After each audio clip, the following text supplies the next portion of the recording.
Things are on the edge right now in Zaofu. They are on the edge. Hope you enjoyed that fun. Okay, now next we have The Legend of Korra, Season 4, Episode 6. Next, the Battle of Zaofu. With Kuvira so close to Zaofu's borders, they had no choice. Lin had no choice but to react, knowing that she hadn't done her home and everything she knows, lives could be taken away from her.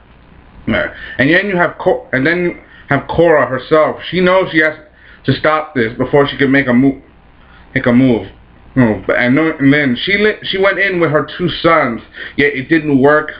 It was a failure, and in the end she got captured. Because Kuvira, she is no fool. I mean, she brought her own army. Wouldn't you think she'd come up with a backup plan? And because Su attacked her first, that violated the treaty agreement, which means Kuvira is all poised to take Zaofu by force, if she wants to. And that's on her will. But now that Korra has no choice to get involved, because knowing that Kuvira is going to conquer, make Zaofu and take and use it as part of her Earth Empire, things are not going to be easy. Meanwhile, you got Barrack doing his Spirit Vine weapon, and Kuvira and the other, and Bolin himself is still a prisoner along with him. And Barrack, the fact is he wants to complete this project, but he's doing it on his own terms. For example, he even tried to ask Bolin to help, but Bolin, he's being taken to a concentration camp, because they can't lose Bolin. Not just because he's an Earth member of Kuvira's army, but he's also a lava bender. A lava bender, a guy like Bolin with such rare skill can be useful in battle. But we also know that lava bending can be dangerous. I mean, Kazan killed himself in the last season. I mean, that was messed up. And Bolin's not careful. He can kill himself too, but it's still good that we know he can still lava bend. So, yeah. It has to be, I just wish he was a little more precise. Remember, he's trying to fight them, but he's not trying to kill them. That's it. That's one of the difference between himself and Kazan. So he's a good guy, Kazan was a bad guy. That is part of principles. But even though Barrack, he agrees to spill the spirit weapon, and with Bolin's help, he's smart enough to know what's going on. He's smart enough to do. He knows what to do.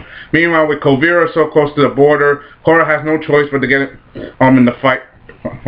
So her and Kuvira have a duel to see who will win. If Korra wins, she's free to control Zaofu as she wants to. But if Kuvira wins, Zaofu is hers. And she steps out, and Korra steps out of Earth Empire business. I don't like this whole Earth Empire business.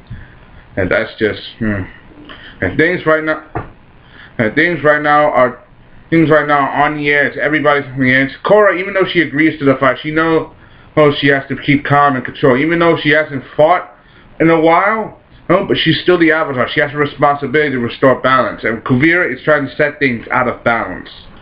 And especially when she has Junora and Opal by her side. Junora wants to keep Opal calm, because if she loses her mother, and her own city will be taken away from her home. She has the right to fight for her family, but as an airbender, she took a vow of non-violence. So, Aang fought. Well, Aang technically he fought in the war, but to be honest, he is the Avatar, so his responsibilities took precedence over his pledges. So, give credit where credit is due, and I give this a lot of credit. And Kuvira, she really almost wipes the floor with Korra, almost completely. Remember, it's been a while since Korra had complete training, especially when her in the Avatar state. Even though I tried her best to overcome Kuvira, part of her that's still a little hesitant. Because remember, if it means beating Kuvira, that means he has to stop her by any means necessary. As the Avatar, she cannot just do what she must. But that means take a person's life. If Aang didn't do that when he fought Fire Lord Ozai, so I never learned of any Avatar who ever committed a murder. But then again, Kyoshi she killed Jin the Conqueror, but he fell to his death. But she was willing to cross the line to go that far. But Korra didn't, and yet when she tried to make her move, she still saw herself when she was on the under the effects of the poison, seeing her other self. Even though she has some control of the Avatar thing, it's like there's still something holding her back. Not just physically, but spiritually. Remember, this is Korra we're talking about. She went through hell. She almost died. Right. Meanwhile, you got Bolin and Barrack. Varric, apparently he did work on a project, but the project wasn't exactly what he. Well, apparently his project was to make sure that he didn't complete the project. In fact, he turned into a weapon, but not as they intended. He used it to create a timer so that the spirit vines could all blow up the train. And so basically, he planned on blowing himself up along with Bolin and the others, just to make sure to get rid of them. And even though it worked, the bomb was real. So he was about to drop dead along with Bolin. I'm like, this dude is nuts. And I've seen. I mean, Barrack may be a genius, but that dude has a few screws loose. So if you know what I'm talking about.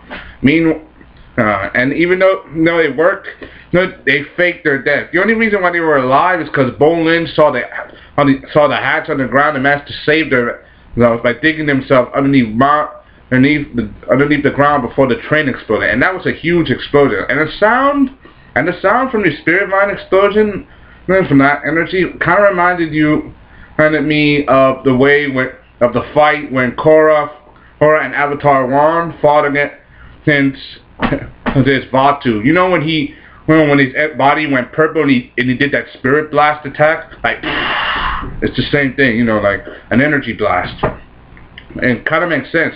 Zaofu, even though he was a dark spirit, was a spirit, and the spirit vines, they have their own energy.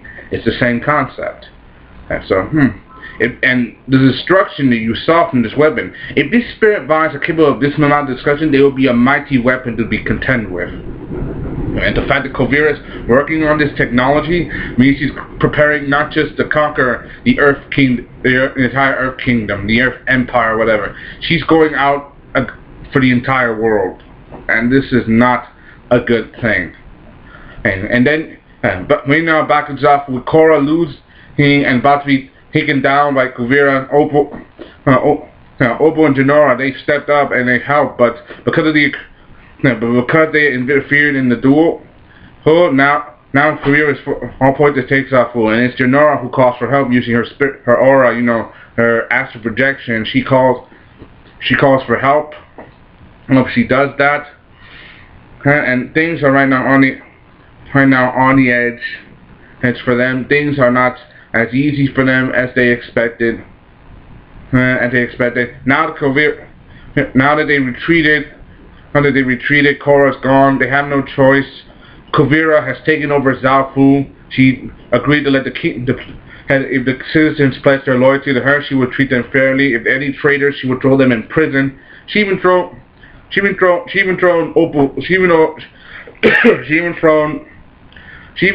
her fiance's father in prison, along with his brother. They're now in prison. Lynn's wife is now in prison. Well, Lynn's husband is now going to be a prisoner. In the Metal Clan. Even though now that they lost Varric, who was to work on the project, it's Korra who's going to make Julie develop the project now. That means that Korra is going to make her move, and she's going to start by in Zaofu. She's going to start by dismantling the domes and taking them all apart. My guess is she's going to use the domes. My guess is she's taking the domes apart. That means she's not going to make sure they're isolated from the world anymore. Alright, and she's going to do everything she can. And since Zaofu was once her home, she could probably make it her home base. Knowing Korra, she's not going to make it easy for anybody to come near her. She's going to turn that whole place into a fortress.